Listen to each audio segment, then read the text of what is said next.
નમસ્કાર, હું છું પ્રિયા અને તમે જોઈ રહ્યા છો જનતા કી જાણકારી ન્યૂઝ। નજર કરીએ આજના સમાચાર ઉપર। રાજકોટના ચાંદલી ગામે વિકાસ રથનું ભવ્ય સ્વાગત કરાયું। રાજકોટ જિલ્લામાં વિકાસ સપ્તાહની ઉજવણીના ભાગરૂપે પ્રતિદિન ગ્રામ્ય વિસ્તારોમાં વિકાસ રથ પરિભ્રમણ કરી રહ્યો છે। ત્યારે લોધિકાના ચાંદલી ગામે વિકાસ રથને બાળાઓએ કુમકુમ તિલક સાથે ગ્રામજનોએ ઉમકાભેર વધાવ્યો હતો। ગામમાં રથનું આગમન થતાં ઉમળકાભેર રથનું સ્વાગત કરવામાં આવ્યું હતું।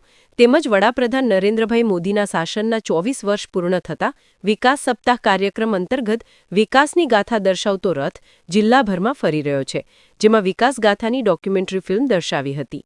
તેમજ આ તકે જિલ્લા ભાજપના સદસ્યો તેમજ મહાનુભાવો, લોધિકા તાલુકા પંચાયત પ્રમુખ વિપુલભાઈ મોરડ, રાજકોટ જિલ્લા પંચાયત સદસ્ય મોહનભાઈ દાફડા, તાલુકા ભાજપ પ્રમુખ ડોક્ટર પ્રકાશભાઈ વીરડા, તાલુકા ભાજપ મહામંત્રી મયુરસિંહ જાડેજા, રાલો સંઘના ડિરેક્ટર મનસુખભાઈ સરધારા, તાલુકા મામલતદાર પીએ છાટબાર, ટીડીઓ જ્યોતિબેન બોરીચા, ચાંદલી સરપંચ શોભનાબેન ચેતનભાઈ મોરડ, તાલુકા પંચાયત સદસ્ય Bharatsinh Jadeja, Rajkot Bedi marketing yard director Bharatbhai Khunt, પૂર્વ તાલુકા ભાજપ પ્રમુખ મુકેશભાઈ કમાણી, પૂર્વ મહામંત્રી મોહનભાઈ ખૂંટ, ઉપપ્રમુખ મનોજભાઈ પારખિયા, તાલુકા પંચાયત પૂર્વ ઉપપ્રમુખ સંજયભાઈ સોજીત્રા, દિલીપભાઈ મારકણા સહિતના ગ્રામજનો મોટી સંખ્યામાં ઉપસ્થિત રહેલ હતા। રિપોર્ટર પંકજ તિલાવત, શાપર, વેરાવળ।